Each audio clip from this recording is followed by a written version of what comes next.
Good morning. We all have a nose, and single nose is divided into two halves or two nostrils by a nasal septum. And this nasal septum, though looks simple, it is very important for your theory and also in your clinical practice. In the theory, you can ask to questions like draw and label nasal septum or parts of nasal septum, blood supply of nasal septum, then the little's area or the kisselbach's plexus, and also this is very important in a epistaxis also. And in clinical practice, this comes as deviated nasal septum. There are so many anomalies, rhinoplasty, septoplasty, all this, for all this, a very good understanding of the anatomy of the nasal septum is important. So, our today's class is nasal septum. In this class, we will deal with the anatomy or the parts of nasal septum, then the development, the blood supply, nerve supply and little's area and its clinical importance. Okay. What is your concept? Do you think in all person the septum is central? 100%? It's not like that. In a normal population, around 22 to 24% have deviated nasal septum, and evidence shows that this is more towards the left side than towards the right, and males are affected more than females. So, in 22 to 24%, this is deviated nasal septum is a normal process. Okay. And we don't go for septal correction in all persons. If at all it causes any clinical problem or symptomatic cases, or if it causes recurrent sinusitis, headache, like that only, we go for a correction. Or if there is a gross external deformity, then also we have to go for a correction along with the rhinoplasty. Okay. So what are the parts of the nasal septum? We can grossly divide the nasal septum into a membranous part and septum proper. Okay. Parts. So a membranous septum and septum proper. This is the membranous septum, this part. Okay, membranous septum. Actually, this membranous septum contributes to the columella. Just palpate your own septum and get the idea. So, the first you have the columella. So, under the columella comes the membranous septum, and then comes the septum proper, which is again divided into a cartilaginous part and then bony part. Okay. So this red is the cartilaginous part, which is actually a quadrilateral cartilage. Okay, quadrilateral, because it has got four sides. Quadrilateral. It has got 1, 2, 3 and 4. 4 sides. And we have a septum, body septum, which is divided into by perpendicular plate of ethmoid. You know, this is the ethmoid bone. This is a frontal sinus and this is the ethmoid bone. So, along with the anatomy of ethmoid bone, I told you the perpendicular plate of ethmoid comes and contribute to the nasal septum. So, this is a perpendicular plate of ethmoid. So, this is a cribriform plate. If any doubt, go and see the video on anatomy of ethmoid bone. Okay, so from the cribriform plate, the vertical part comes down as a perpendicular plate of ethmoid, and which is this one? This is a sphenoid bone. Okay, that also we discussed in our class on anatomy of sphenoid bone. And what is this part? This is the rostrum of sphenoid. Okay, and this is vomer. So, vomer forms the largest portion of the bony nasal septum. This is vomer. And this bony part has, I already told, there is perpendicular plate of ethmoid, then comes the vomer, then there is small contribution from sphenoid, that is rostrum of sphenoid, and you have a crest of maxilla and crest of palatine bone. This is maxilla, part of maxilla, and this is palatine bone. Okay, so these two also, maxilla and palatine bone. So this forms the nasal septum. So here you have the membranous septum. What is this thing? This one?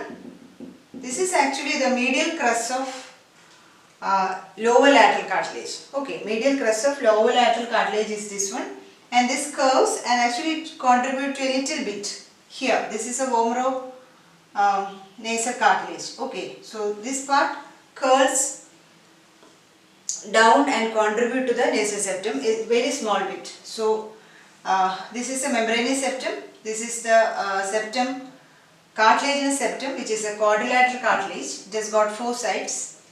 And coming to the bony septum, we have the perpendicular plate of ethmoid and vomer as a major part, and small contributions from this perpendicular plate of the rostrum of sphenoid, then the crest of maxilla, crest of palatine bone. So this is regarding the parts of nasal septum, and the septum has also got connection with what is this one. This cartilaginous part is actually connected above with the upper lateral cartilage, and this is nasal bone. Okay, and a small part here from the nasal spine of frontal bone, right? So these are the attachments, and when you go postnasally, you see the posterior free border of septum, and that is formed by what? That is formed by vomer. Okay, when you go to the nasopharynx, you have the choana in front, and in the midline of the choana, you have the posterior end of nasal septum.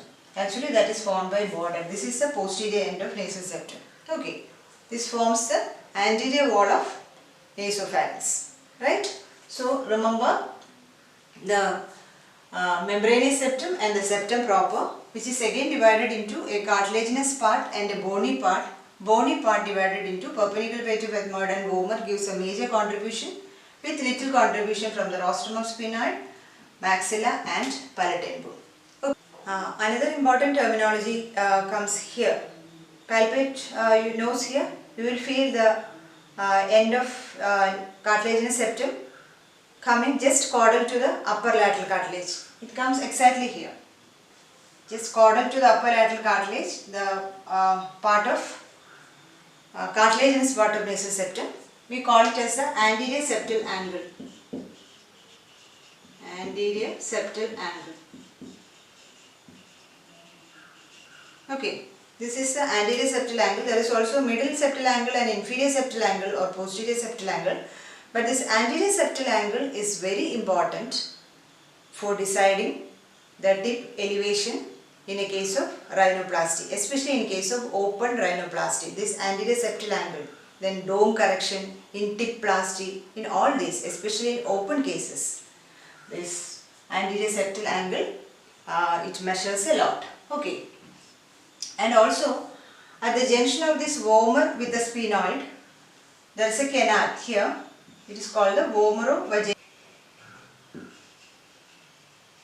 and through this canal passes the pharyngeal branch of maxillary artery, and this can be a cause of torrential hemorrhage during a septoplasty, especially when you chisel out the bony septum. Okay, so that is at the junction of vomer and the sphenoid.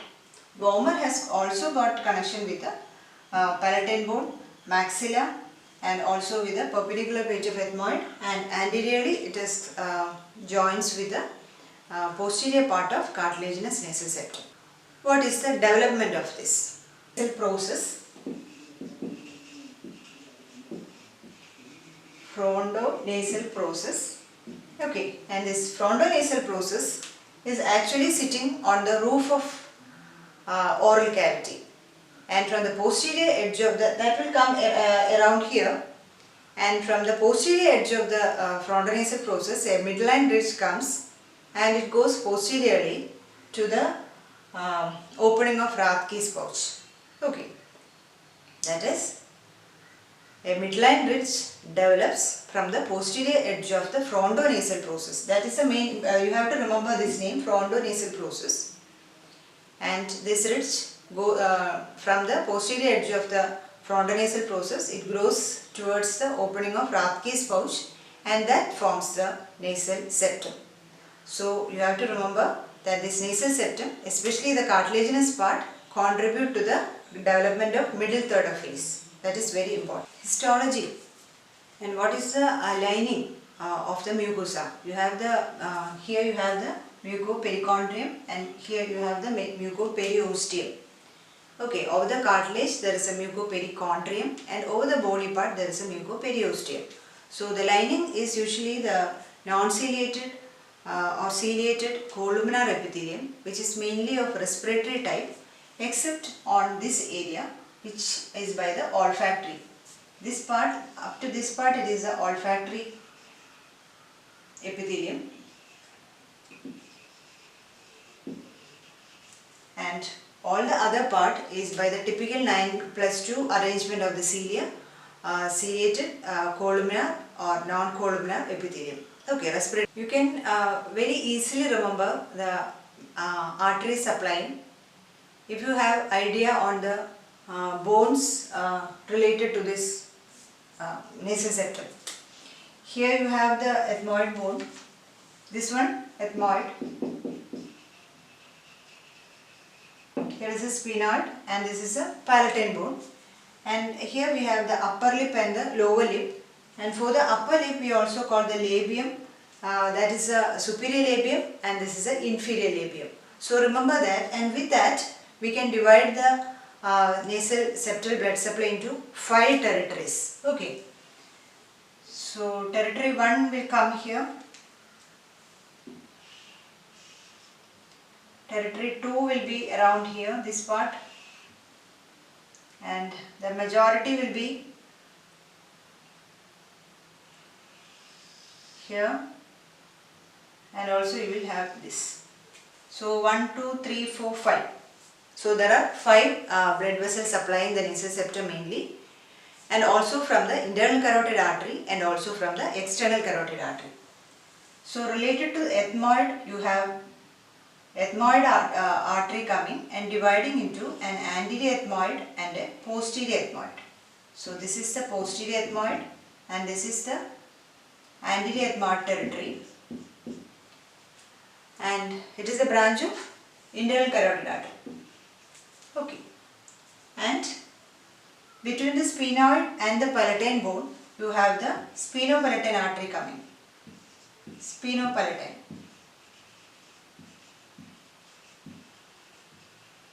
Okay, through the sphenopalatine foramen comes the sphenopalatine artery, which is a branch of maxillary artery. Okay, which in turn is a branch of external carotid artery. So you have both from external carotid and from the internal carotid artery system, and that is sphenopalatine. That's a major contribution. And through the or parallel to the your hard palate comes the greater palatine. Or remember the palatine bone, and here comes the greater palatine. It is again a branch of maxillary artery, and in turn that external carotid artery. So this comes and it goes up through the incisive canal and goes here. Okay. So here comes the greater palatine group system, and this part supplied by the superior labial. Okay. Superior labial artery, which is a branch of facial artery. Right? So this is the blood supply. You have the anterior ethmoid and posterior ethmoid from internal carotid. You have the sphenopalatine artery, greater palatine artery, both branch of maxillary artery of external carotid, and also you have the superior labial, which is a branch of facial artery. And what is this kisselbach's plexus? What is that? Kisselbach plexus.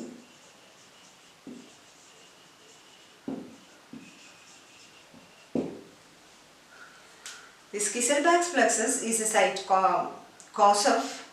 major cause of anterior epistaxis, and it forms this kisselbach plexus is seen in the littles area. Okay, littles. Where is this littles area? It is somewhere here. This is your vestibule, and above that here. Okay, here comes the littles area. That is the andro-inferior part of nasal septum. Okay, this littles area comes in the andro-inferior part of nasal septum, and it got, so you tell what are the contributions or what are the arteries anastomosing in this area. You have the anterior ethmoid here, anterior ethmoid coming, you have the sphenopalatine coming, you have the greater palatine coming here, and also you have the superior labial. So 1, 2, 3 and 4. And this posterior ethmoid is not contributing to your littles area. So you have the anterior ethmoid, you have the superior labial, you have the greater palatine, and also you have the sphenopalatine. And that forms a kisselbach plexus in the littles area. Littles area is in the andro-inferior part of your nasal septum. You have two littles areas, on right side or on left side. And here it is a major cause of spontaneous epistaxis, mainly caused by nose picking is the most common cause. Secondly, any kind of trauma, or there is infection can occur there, aberrations, anything. And this is usually seen in cause of epistaxis in young children and young adult. But in older people, especially if it is due to a hypertensive epistaxis, a posterior epistaxis, it is from posterior part, mainly from the Woodruff's plexus, which is seen in the posterior part of lateral wall of nose, that is on the inferior turbinate. Okay, so don't confuse with that. Littles area is a commonest cause of anterior epistaxis, which is seen in young children and young adult, mainly due to nose picking or any trauma to the anterior inferior part of nasal septum, which is a littles area. And it is easily controllable also when you can pinch the nostril or you can cauterize that part. So it is easy to manage than a posterior epistaxis. And one more, another important, clinically important thing comes here is the bleeding polypus. Bleeding polypus of nose. It is actually a hemangioma in the littles area. Okay, which is also a cause of epistaxis. Hemangioma of nasal septum, otherwise called a bleeding polypus, which is seen in this littles area. So that is regarding the arterial supply. And what about the vascular supply? Venous supply. From the posterior part, it goes into pterygoid group. Okay, pterygoid plexus.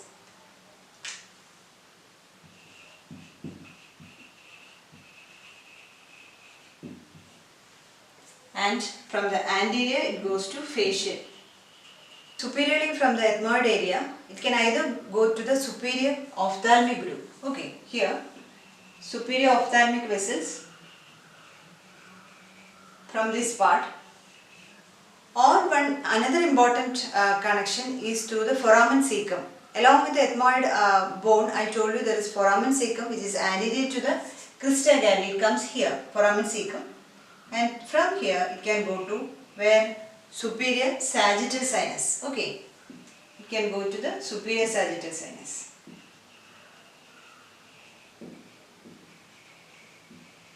Alright, so that is regarding the venous supply to the pterygoid, anterior to the facial, superiorly either to the superior ophthalmic or to the superior sagittal sinus. The nerve supply is from three components. One, this part, this is a cribriform. So what is that area? That is the olfactory area. This, okay, this is the olfactory area. And then we have the supply from trigeminal nerve through maxillary and ophthalmic. And we also have a postganglionic sensory fibers and also secretomotor fibers. Both these are coming from the pterygopalatine ganglion. Okay, so one is the olfactory. Another one from maxillary we have the nasopalatine. Okay, this is the palate, so nasopalatine. It is not sphenopalatine. Sphenopalatine is the artery, and when it comes to the nerve, it becomes a nasopalatine. Okay, which is a branch of maxillary division of trigeminal. And here, what is this? In this part, we have the anterior ethmoidal nerve. Okay, anterior ethmoidal nerve, which is a branch of nasociliary, which is a branch of ophthalmic. The ophthalmic nasociliary nerve. From there comes the anterior ethmoidal nerve, and this part, this area is supplied by the anterior superior alveolar nerve. It is anterior, it is the superior alveolus. Okay, so anterior superior alveolar nerve, anterior superior alveolus. Okay, so anterior superior alveolar nerve, which is a branch of infraorbital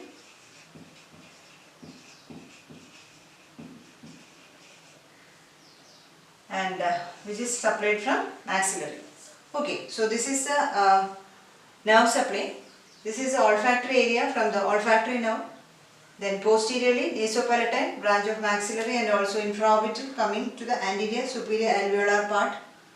And from the ophthalmic through nasociliary comes the anterior ethmoidal and also pterygopalatine ganglion.